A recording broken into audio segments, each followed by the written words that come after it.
When an NBA prospect continuously amazes teams with their workouts and their interviews, you might see them drafted in the top 10. When a player has a generational talent, they usually go top 3. So how did Kobe Bryant, one of the best players of all time, manage to fall all the way to number 13? At 17, Kobe had all the skills and determination to succeed as a pro, along with the height and genetics. His dad, Joe Jellybean Bryant, was 6'9" and played in the NBA. But even with the height, the moves, and the hype coming out of high school, he ended up being drafted by the Charlotte Hornets with the 13th pick and then immediately traded to the Lakers for Vlade Divac. When you see some of the players picked before Kobe in the 1996 draft, it might blow your mind, because even though it was a loaded draft, some of those picks made no sense at all. Some people have said that Kobe just wasn't good enough to start or even play in the NBA at 17, but that's not really true. Kobe's coach kept him on the bench for his first 2 seasons, but people who watched him grow up knew he was fully capable of handling NBA defenses at that age. In hindsight, the GMs look like idiots, and that might be the case for some. But in reality, there were some other factors that influenced where Kobe ended up, and fortunately for Lakers fans, well, you know how things turned out. When he was 17, Kobe wondered where he'd end up in the NBA draft. His coach said there were 2 players that he saw going before him, Antoine Walker and Kerry Kittles. Antoine Walker had just won the NCAA championship in Kentucky and was 6'8". Kerry Kittles played 4 years in college, averaging 18 points and 6 rebounds, shooting nearly 40% from 3. Kobe said he was better than Antoine Walker, but he saw Kerry Kittles going ahead of him. I mentioned earlier that the 1996 draft was loaded, and it was. It had players like Allen Iverson, Steve Nash, Antoine Walker, Ray Allen, Stephon Marbury, Peja Stojakovic, Jermaine O'Neal. There were a lot of options. Unlike most of the other players though, Kobe had the ambition to become a global icon, and before the social media age, that wasn't happening in a city like Charlotte. But then again, 20 years later, it still hasn't happened for Charlotte. So somehow, 12 different teams passed on Kobe. Philadelphia had the number 1 pick, so they were the first to do so.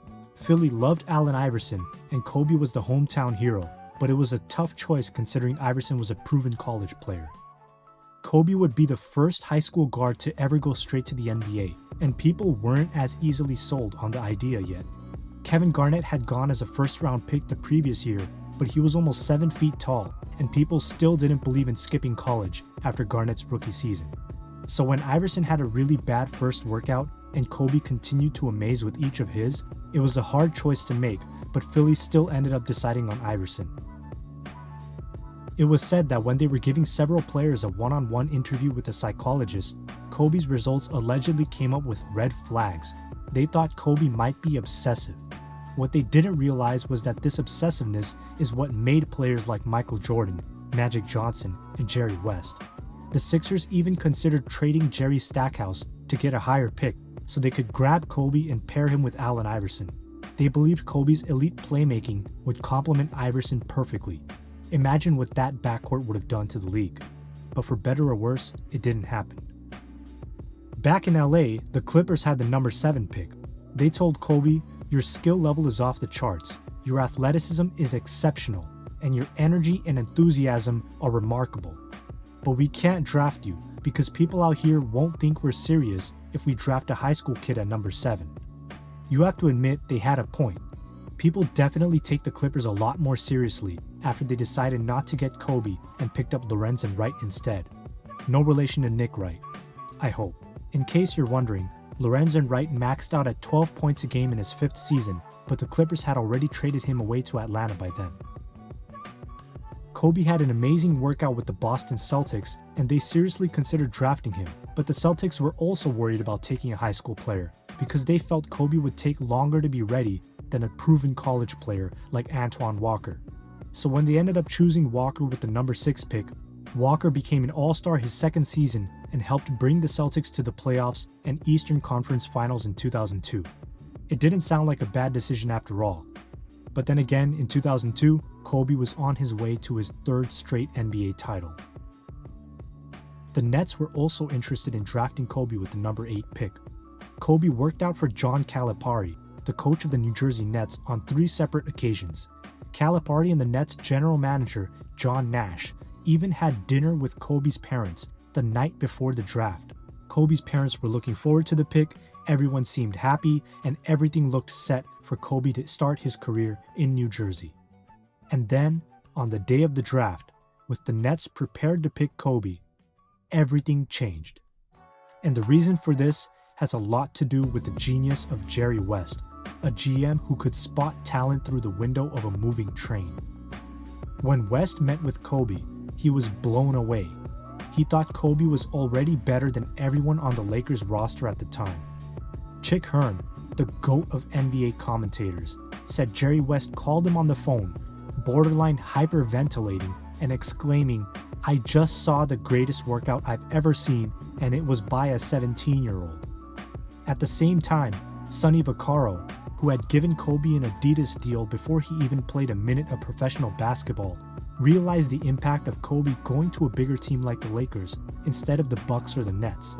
The problem, though, was that the Lakers had the number 24 pick, and everyone who knew Kobe was sure that he would be long gone before that.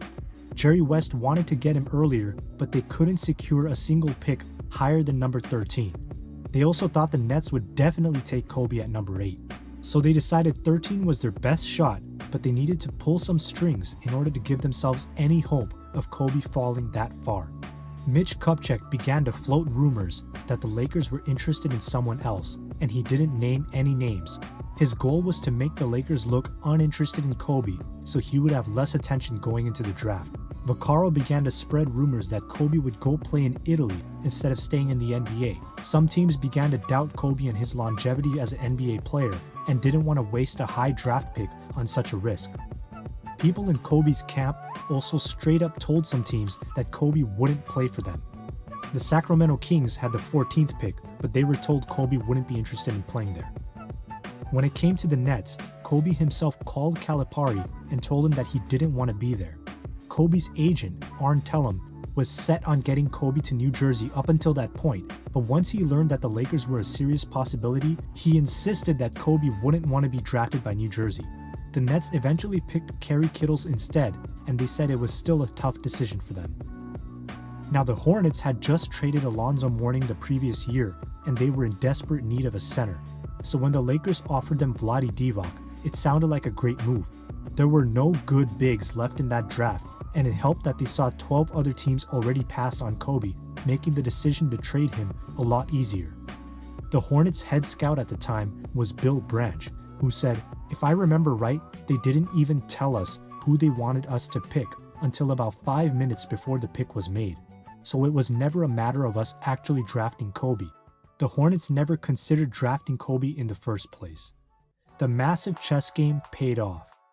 One trade changed the landscape of basketball forever and paved the way for future high school stars and also high school busts to become lottery picks.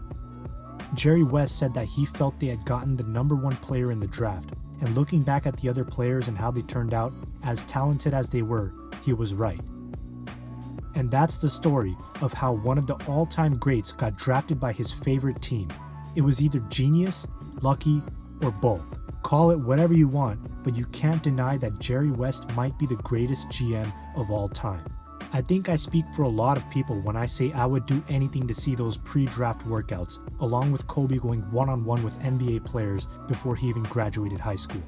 Do me a favor and let me know in the comments if you think Kobe could have done better on another team in the top 12. I'll list all 12 teams and their draft picks in the description below. Make sure to subscribe if you haven't already, turn those notifications on, and I'll see you guys in the next video.